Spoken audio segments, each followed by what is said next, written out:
So one of the things that we like to do during these meetups as one of the presentation types is showing what's known as a coding kata.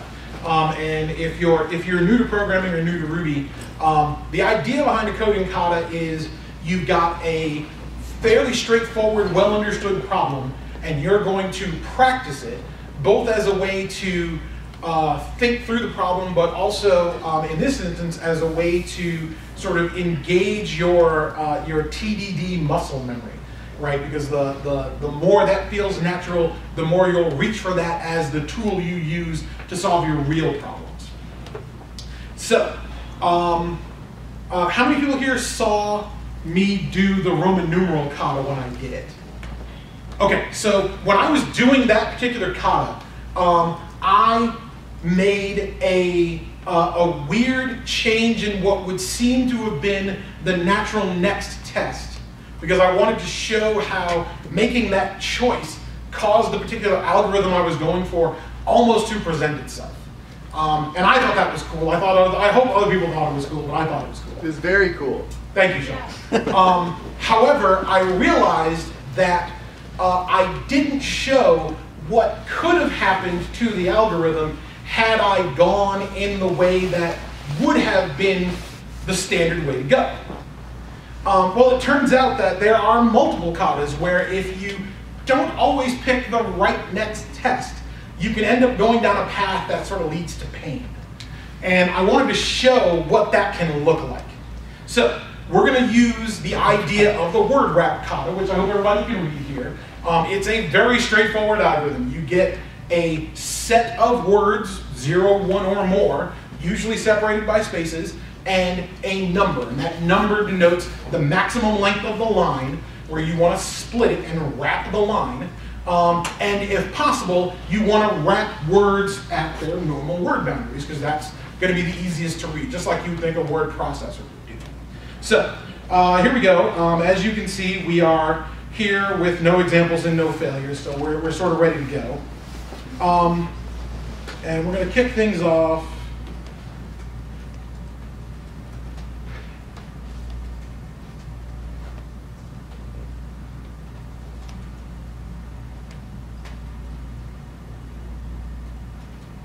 Just say nothing. To keep stuff on the screen, stuff's going to wrap a little weird, and I'll try and go with it, but just sort of try and keep up with me.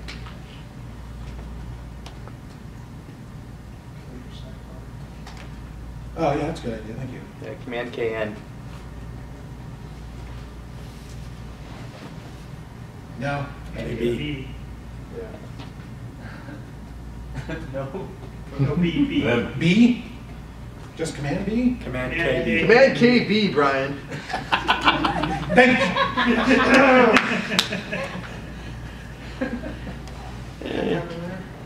Yeah, there's some other katas you can use that actually take care of problems like that. Good thing there wasn't the password in there. He yells at me. Okay. I do yell, Sean, so it's okay. We all did. Yeah. So the idea here is if you call it with no string passed in, you should get no string returned because there was nothing to wrap. And we'll make that fail, and we can see that we don't have a wrap method, so let's define a wrap method. And I'm going to shortcut some stuff.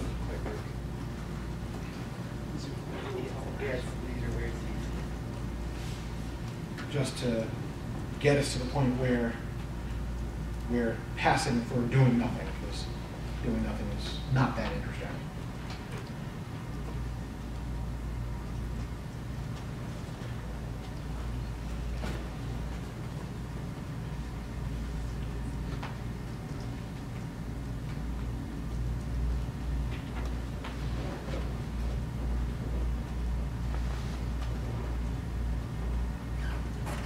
So this seems pretty obvious, right?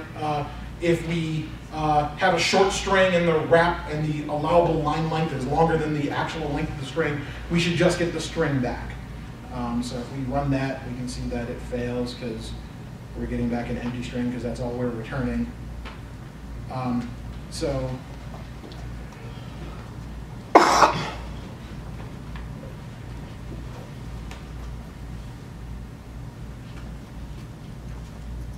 if we add that, we see that that passes. Run all the tests and see if we get 2 passes, 2 failures. So it kind of works with one word.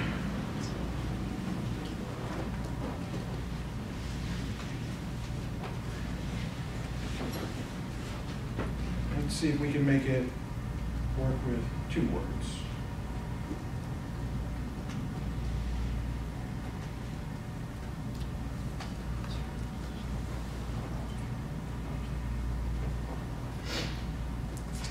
Everybody with me on that, right? We've got 2 words.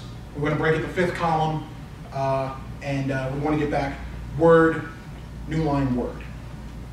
Obviously, if we run this, this will fail because we're going to get back empty string again because we're still returning empty string, and obviously this is longer than what we need. It turns out that if you think sort of in fancy Ruby terms and you want to sort of do that simplest thing that gets your test to pass, you could do something like this.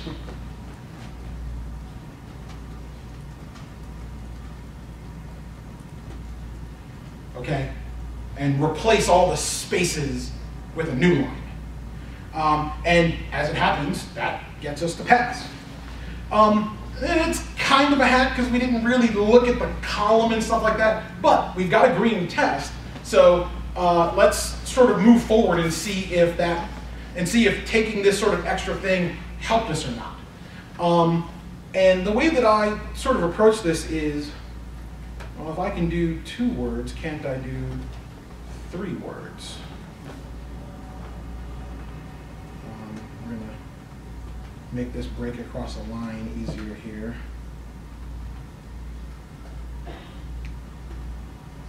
And if we run that, it turns out that passes.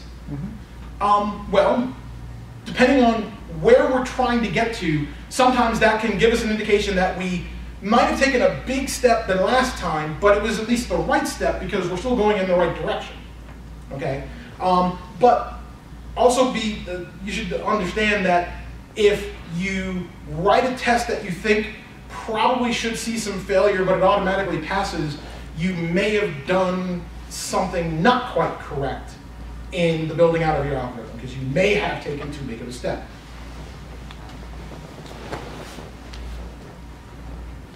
So obviously we can split on all the spaces, and we know that's going to work. But what if we don't want to split on all the spaces? We want to split on like that, the last one, right? So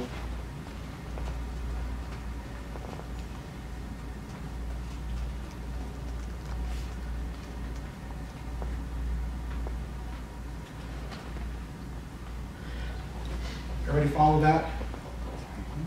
Okay, so we have those 3 words. We want to wrap it the 10th column. Then we should see word space word with a wrap and then word. That's what this is saying. So if we run this, obviously it doesn't work because we're still splitting on every word. However, we kind of have a problem now because we don't have an easily step place to go from where we are. Okay? It's kind of hard to see what the solution is looking at the code that we've got. Okay? However, this is Ruby, and Ruby gives us multiple ways to do things. And it turns out if we restructure how we produce the G-sub, it's possible to see what the solution is for this next test. Okay? So I want everybody to bear with me. What I'm going to do is I'm going to make this step pending so that it doesn't show as a failure. So now we're back to all passing tests. And we're going to do some refactoring and make sure that we're not breaking previously working code. Okay?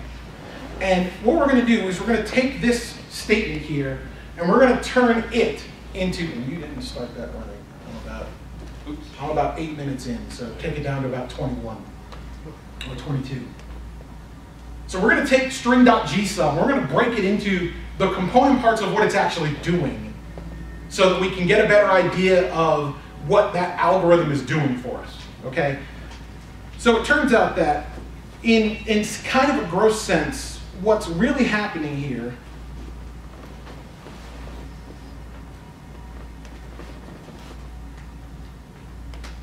is we're taking a string and we're splitting it on space. We're turning it into however many parts there are broken down by space. Okay? And then we're taking those parts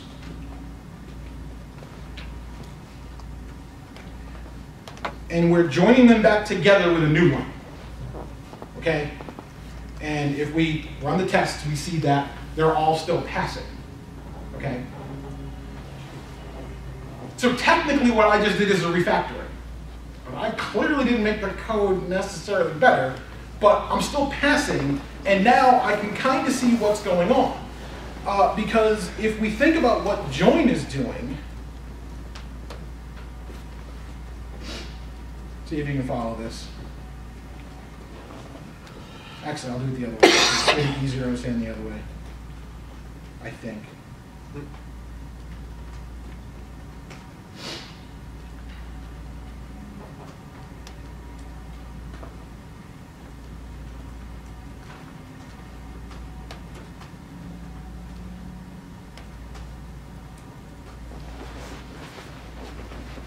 That kind of makes sense? I'm taking the array of parts and I'm grabbing each thing off of it and sticking it onto the end of a string that starts out as the empty string and then sticking on a new line at the end of it. Okay? That's close, but it turns out we're still a little off because we've got a couple of cases where we've got a trailing new line, and that's a little annoying. But if we take the resulting thing and we strip any white space around the edges of it, we're back to 5 passing tests. Okay? So, all of that work is so that when we come back and we unpending this, and now we look at what we need it to be and what we've got, you can kind of see how we improve the current algorithm to get us that. Okay? For those of you that aren't seeing it, what we need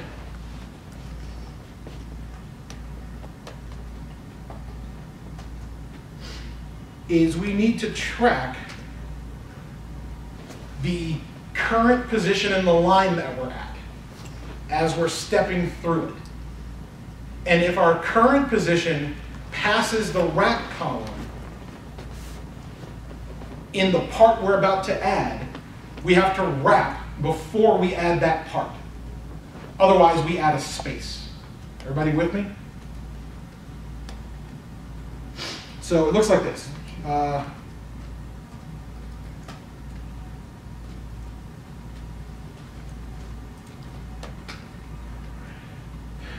You guys are going to love this part. Actually, I'll leave this as 2 pieces. Art dot blank? Yeah, thank you. Split dot blank. Thank you.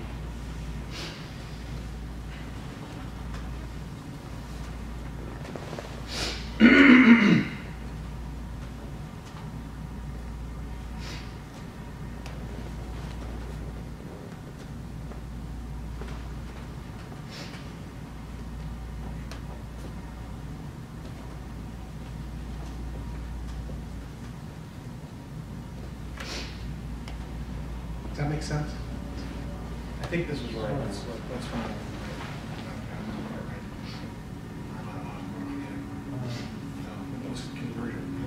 Oh, I know why. Sorry. Okay. So does everybody follow what that does? Right? So, by now, I think it's clear we've kind of gone off the rails a bit, because this certainly doesn't seem like a simple solution to a simple problem. But it's gotten us, and we've got a full set of passing tests. So what happens, though,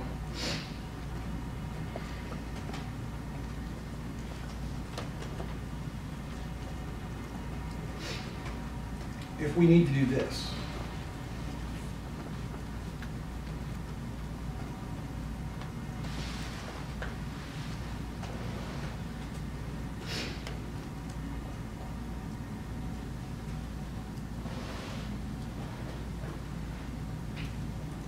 right? That's clearly something our wrapper thing is supposed to do.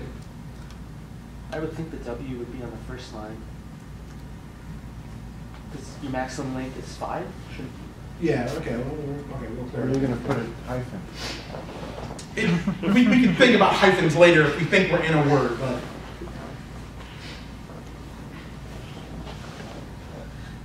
but obviously this won't work, okay? Because the only thing we care about are spaces, right? And if we need this to work, but we also need all the others to work, how do we transform what we've gotten to something that splits on this word, right? And the simple fact of the matter is we kind of can't. And well, we probably could, but the size of this would grow huge and would be really hard to work with, okay? Well, it turns out this still is a simple problem, but we took a wrong turn, okay? So I am going to rewind the clock here. I'm going to zip us back to where we took the wrong turn.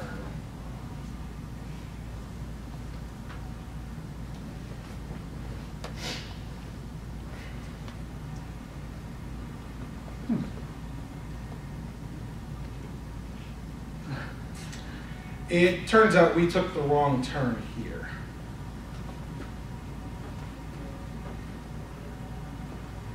When we moved past the silly degenerative case of the thing we want to wrap is shorter than the length we want to wrap it on, we made a mistake. And what we did instead was we ended up focusing on words with spaces rather than just words themselves that need to be wrapped. Okay?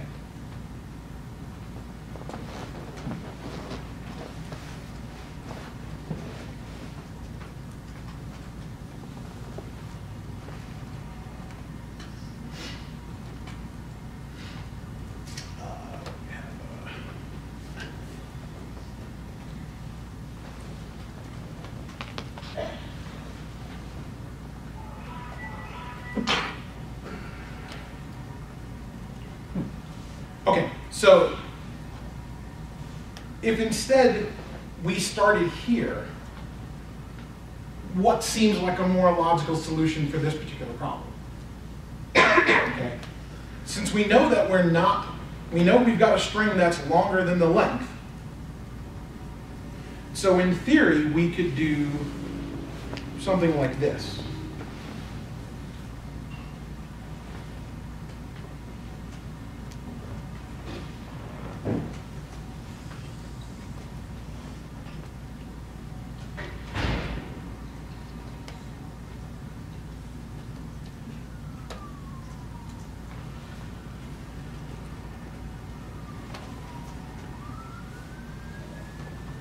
Does that make sense?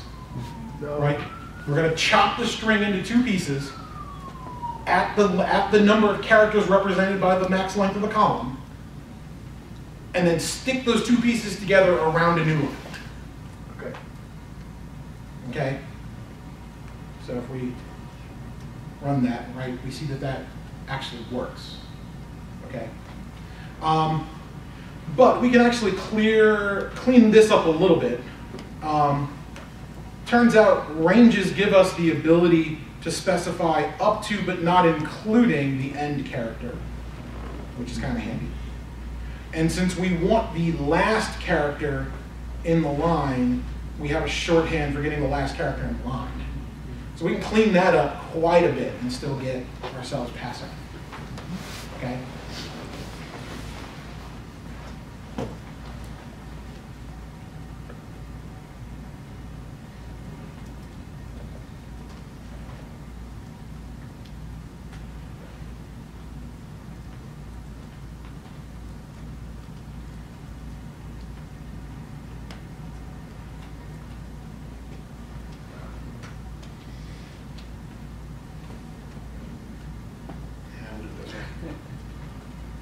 How about vary? That's easier. I could do vary as well.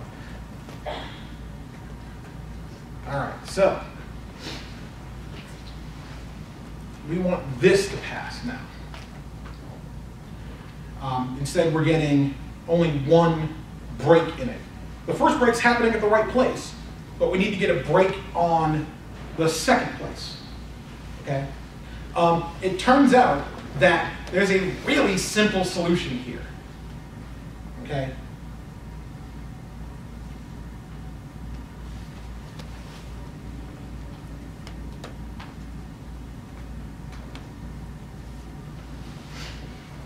Everybody follow that?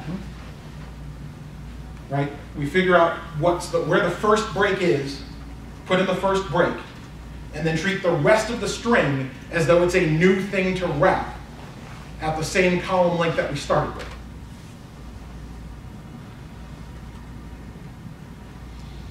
Okay? Okay. Is it line 11 that breaks out of the recursion? Yes, it is line 11 that breaks out of the recursion. Right, what happens is we break this into long and then this. That gets broken into another long, and then we send word in, and word is less than or equal to 4. So we just return word and we break out of the recursion. Everybody follow what I just explained and how that works? Okay.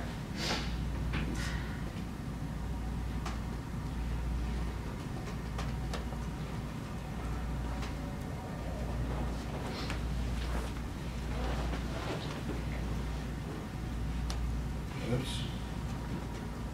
Thank you. Helpful editors. So now that we've got something that appears to break any number of words without spaces, let's see what happens when we try to apply spaces to the problem and see if we can get to a better solution.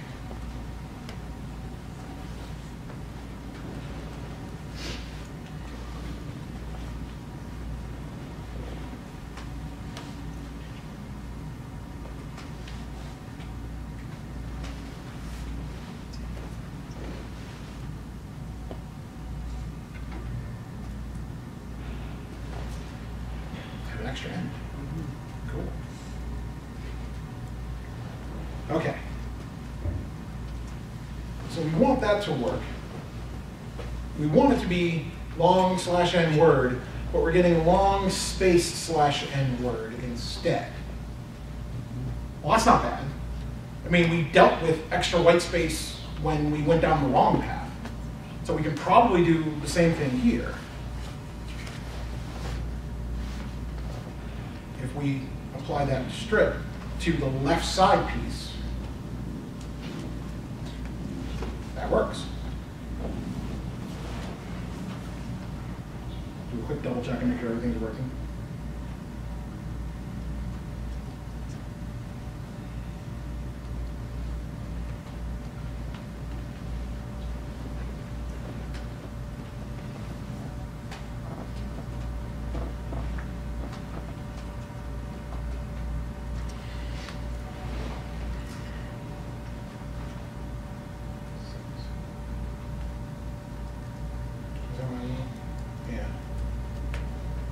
That's the same thing. Yeah, that's Sorry. good. We want this. Right, and we want 4 instead of 5. Okay. Right, that should still be long word. We're breaking at here, and we don't want the space to be preceding word on the second line. It turns out it's not currently preceding space on the second line, but that's because when we pass the remainder in to the function, it's still longer in characters than our column length. And since the first character is a space, this strip gets rid of it. But it falsely thinks that the remaining word still needs to be broken up, and it doesn't. But it's okay, because another strip right there actually fixes it.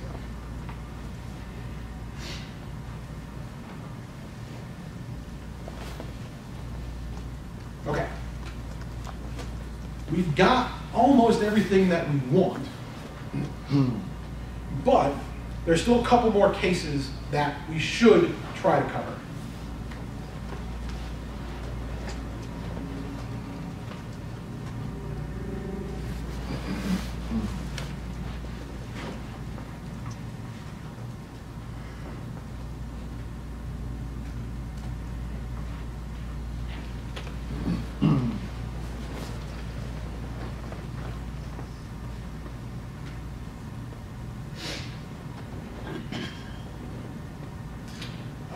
Let's do, actually, let's still do this. Now if we make this 6, we still want it to equal this. So does everybody kind of get why I still want it to equal the same thing? Right, we don't want to break here. We don't want that random W, right?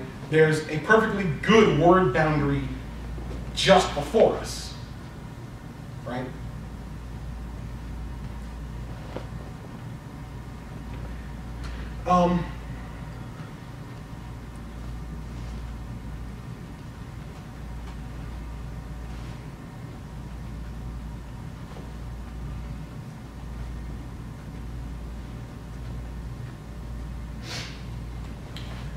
So we can actually look in the thing that we want to be wrapping and ask it, do you have a space in you? Okay? And if it does, then we actually want to wrap on the space and not in the middle of some word boundary. Everybody follow that? Okay? But it's possible that left side doesn't have a space. I actually want to change this. This is easy. Don't you need the word string for the... You are correct. Thank you.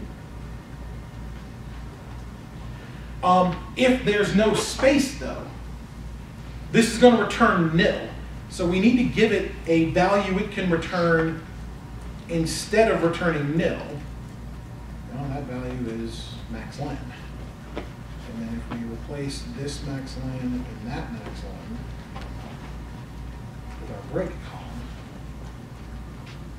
now we're breaking the string at either the nearest space or the number of columns if there's no space.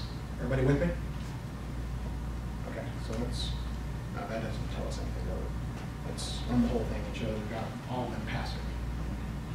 Okay, so that covers all of the cases of when we have 2 words, right? So let's go back to the one that caused us all the pain before, which was 3 words.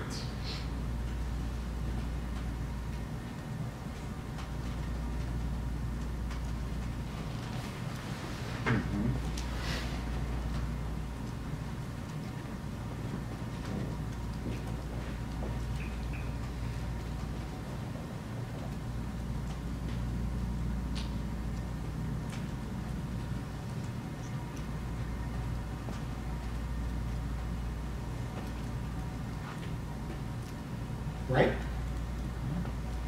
This is the same test case we had before. So if we run this, this fails because right, we're splitting too soon. Okay.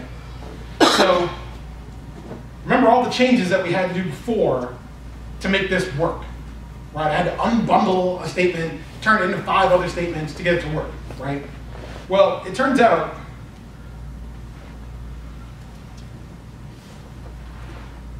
that chain makes this work. We tell Ruby we want the rightmost occurrence of space in the string. That's what our index does, by the way. Okay. And if we run that, that works.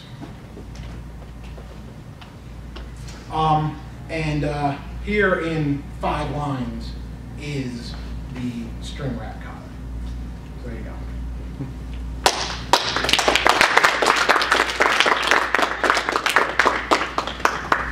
I'm almost out of time, but if there are questions, we have time, so I'll take some. Yes? I think if you add 4 words, break on the rightmost space or the leftmost space. Give me the string. Give me the string.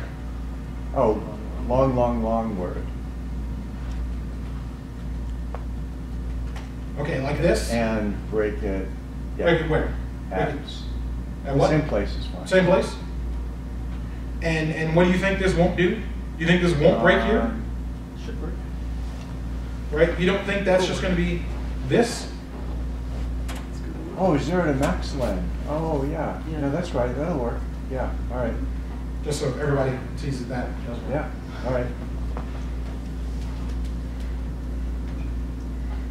Any other questions? So what I kind of wanted to get across here was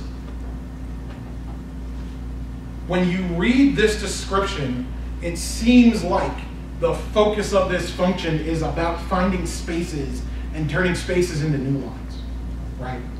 It turns out it's actually not about that. It's about figuring out where new lines go, and then once you know where they go, see if there's a space that is relevant to the location of that new line, and either use it or replace it, right? That's actually how the wrap function works. But if you focus on, well, I got one word, let's do 2 words, you've shifted your focus, and now you're just thinking about spaces. And you go through crazy gymnastics to make it skip a space when it actually doesn't matter when you're doing it this way. I personally thought that was a really interesting discovery when I was researching this kata, because I didn't realize that this pitfall existed. And I found like 3 videos and 2 blog write-ups talking about this pitfall. So that's why I picked it, and there you go, there's the kata. Your solution's really elegant. I like the butt. Oh, thank you. I can't actually take credit for that. You could give our index a parameter, I think. Yeah. Right, yeah, there's more you can do with our index. I was showing the simple solution block. Thank you.